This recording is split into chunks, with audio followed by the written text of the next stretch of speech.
حديث النبي. مع حديث النبي صلى الله عليه وسلم. وما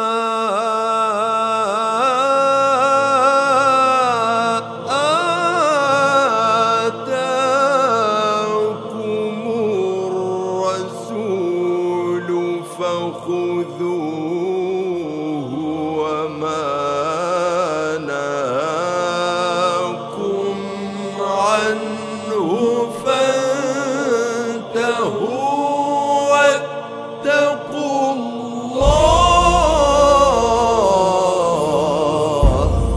إن الله شديد العقاب.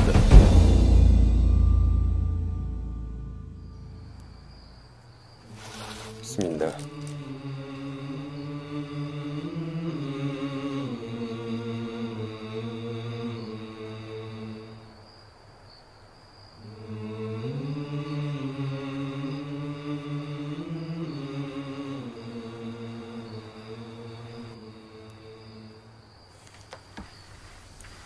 عن عبد الله بن مسعود رضي الله عنه قال: قال رسول الله صلى الله عليه وسلم: من قرأ حرفا من كتاب الله فله به حسنة، والحسنة بعشر أمثالها.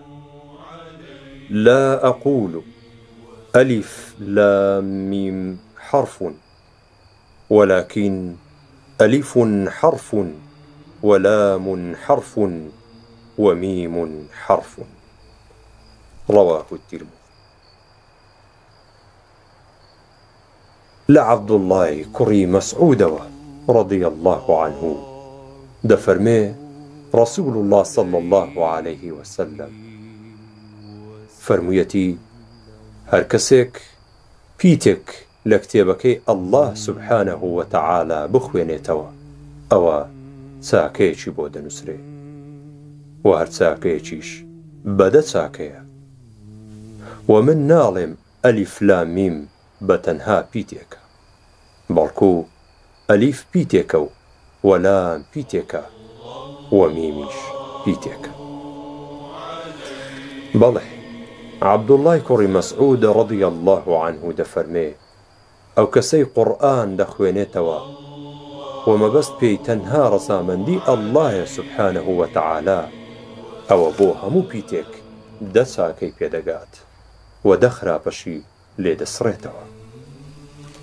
و هەروەها لە ڕیوایەتێکی تردا هاتووە لە عەبدوڵڵای کوڕی مەسعودەوە رضی الله عنه دەفەرمێ: هەر کەسێک قورئان بخوێنێت و ئەوە بۆ هەموو ئاەتێک دە خێری بۆ دەنووسرێت، و من ناشڵێم ئەلیف لام میم بە تەنها دە خێرە، بەڵکو ئەلیف وەلام و میم سی خێری هەیە. بەڵێ، دایکمان عایشەی پاک رضی الله عنها بۆمان دەجێڕێتەوە کەوە رسول الله صلى الله عليه وسلم فەرموویەتی: نمونەی ئەو کەسەی کە قورئان دەخوێنێتەوە و لەبەریەتی، ئەوە لەگەڵ فریشتە بەڕێزە چاکەکاندایە، و نمونەی ئەو کەسەش کە دەیخوێنێتەوە و هەوڵی لەگەڵ دەدات و خۆی ماندوو دەکات و قورسە لەسەری و بۆی نایێت، ئەوە دوو پاداشتی بۆ هەیە. بەڵێ، کەوا بوو پاداشتێک لەسەر خوێندنەوەی قورئانە و پاداشتێکیش لەسەر ئەو قورسی و ناڕەحەتیەیە کە لە کاتی خوێندنەوەکەی دەکەوێتە سەر زمانی. والله تعالى أعلم. لە فەرموودەیەکی تردا کە ئەبوو هوڕەیرە رضی الله عنه دەجێڕێتەوە کەوا رسول الله صلى الله عليه وسلم فەرموویەتی: ئایا هەر یەکێک لە ئێوە پێی خۆشە کە گەڕایەوە بۆ ماڵەکەی خۆی سێ وشتری گەورەی قەڵەوی ئاوسی تێدا بەدی بکات؟ دەفەرمێ ئێمەش وتمان: بەڵێ یا رسول الله صلى الله عليه وسلم. اینجا ئەویش فەرمووی: هەر کەسێک سێ ئاەتی قورئانی پیرۆز بخوێنێت لە نوێژێکدا، باشترە بۆی لە سێ وشتری گەورەی ئاوسی قەڵەو. عەبدولحەمیدی الحیمانی ڕەحیمەه الله دەفەرمێ پرسیار کرا لە سوفیانی ثەوری ڕەحیمەه الله و منیش ئامادە بووم. جا بەوە پرسیاریان لێکرد کە ئایا پیاوێک جیهاد بکا خۆشەویسترە لەلات یان پیاوێک قورئان بخوێنێت؟ ئیمام فەرمووی پیاوێک قورئان بخوێنێت.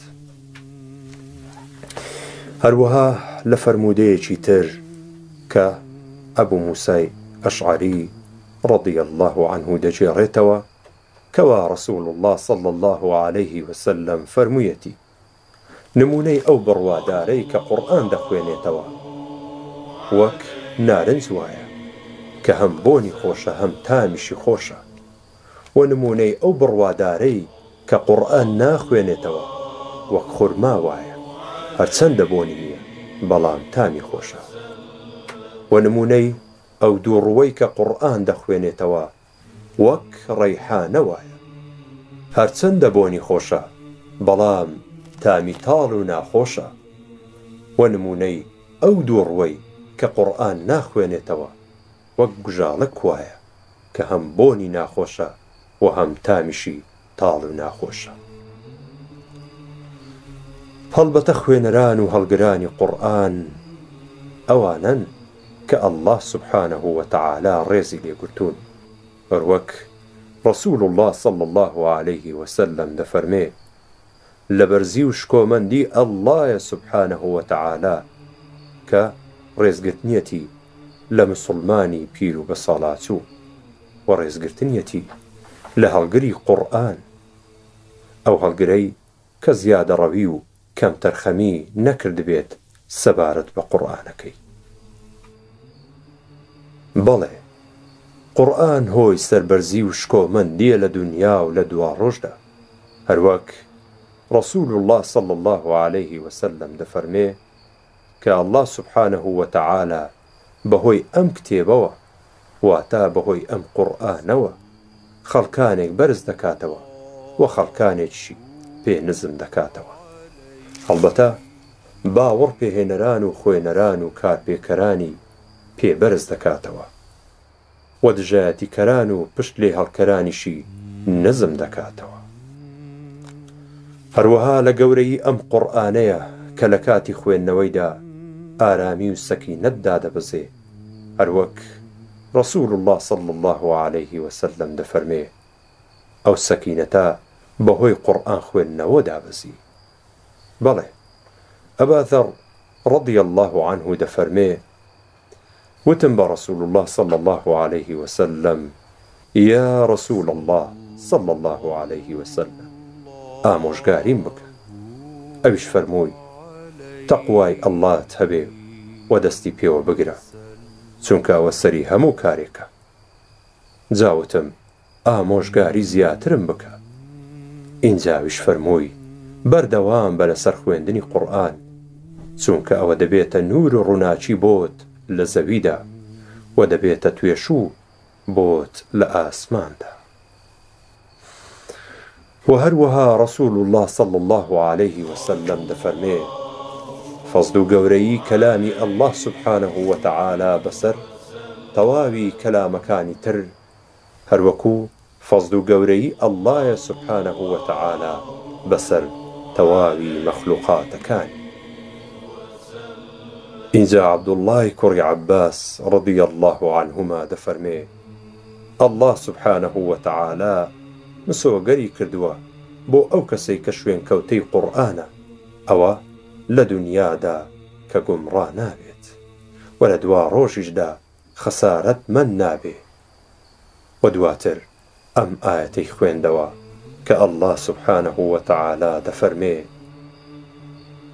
فمن اتبع هدايه فلا يضل ولا يشقى. و هەروەها عەبدوڵڵای کوڕی عەباس ڕەضی الله عنهما دەفەرمێ هەر کەسێک گوێ لە ئایەتێک بگرێت لە قورئان ئەوە بۆی دەبێتە ڕووناچی لە ڕۆژی قیامەتدا.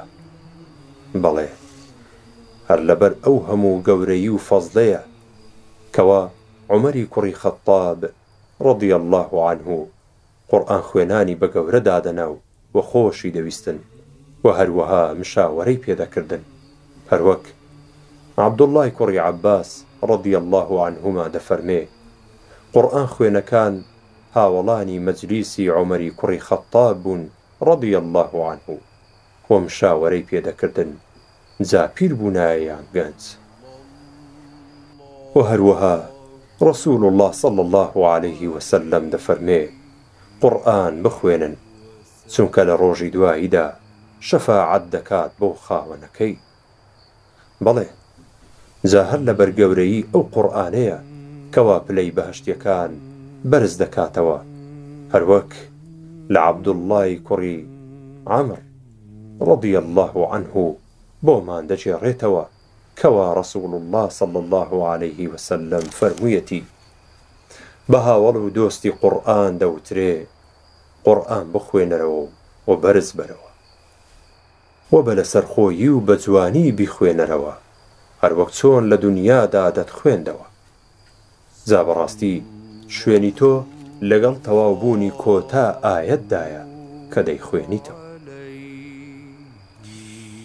و هەروەها لە فەرمودەیەکی تر لە عەبدوڵڵای کوڕی عەمری کوڕی عاسەوە ڕەضی الله عنه دەجێڕێتەوە کە رسول الله صلى الله عليه وسلم فەرموویەتی هەر کەسێک دە ئایەت بخوێنێتەوە ئەوە ناوی لە نامەی بێ ئاگایان و غافلان تۆمار ناکرێت، و هەر کەسێک هەستێت بە خوێندنەوەی 100 ئایەت ئەوە لە کۆمەڵەی خواناسان ناوی تۆمار دەکرێت، و هەر کەسێک هەستێت بە خوێندنەوەی 1000 ئایەت ئەوە ناوی لەو کەسانە تۆمار دەکرێت کە خێر و پاداشتێکی زۆریان بۆ هەیە.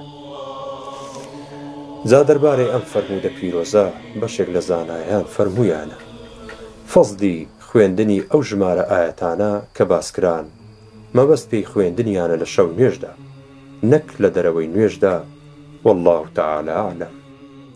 چونکە فەرمودەکەی تەمیمی داری ڕەضی الله عنه پاڵپشتی ئەوە دەکات و دەفەرمێ کە رسول الله صلى الله عليه وسلم فەرمیەتی هەر کەسێک 100 ئایەتی خوێن لە شەودا ئەوە خێر و پاداشتی عیبادەتی شەو نوێژەکەی بۆ دەنووسرێت.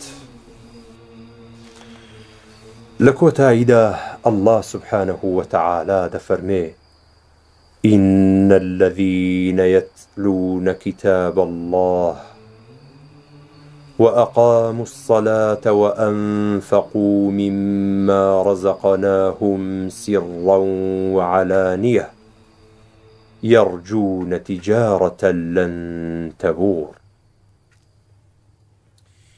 واتە بەڕاستی ئەوانەی کەوا قورئان دەخوێننەوە و نوێژەکانیان بە چاچی ئەنجام دەدەن و لەو ڕزق و ڕۆزیەی کە پێمان داون بە نەهێنی و بە ئاشکرا دەیبەخشن، جا ئەوانە بە هیوای بازرگانیەکن کە هەرگیز لە برەو ناکەوێت. هەر بۆیە ئیبن کەثیر ڕەحیمەه الله لە تەفسیری يرجون تجارة لن تبور دەفەرمێ بە هیوای پاداشتێکن لە لای الله سبحانه وتعالى کە هێندە زۆرە هەژمار ناکرێت. بەغەوی ڕەحیمەه الله دەفەرمێ واتە مەبەست بە بازرگانی ئەو بەڵێنەیە کە الله سبحانه وتعالى بەڵێنی پێیاندایە بە پاداشدانەوە. هەر بۆیە قەتادەی کوڕی دیعامە ڕەحیمەه الله بۆمان دەجێڕێتەوە دەفەرمێ مطرفی کوڕی عەبدوڵڵاه ڕەحیمەه الله کاتێک ئەم ئایەتەی دەخوێندەوە دەیفەرموو هذه آية القراء واتە ئەوە ئایەتی قورئان خوێنەکانە. بەڵێ کەوا بوو تیجارەتە لەن تەبور، ئەوە تیجارەتێکە لە نێوان قورئان خوێنان و الله سبحانه وتعالى. جا خۆش بە حاڵی ئەو کەسەی کە ئیخلاس و صدق و عەمەل لە خوێندنەوەکەیدا بەرجەستە دەکات. صلى الله عليه وسلم. مع حديث النبي صلى الله عليه وسلم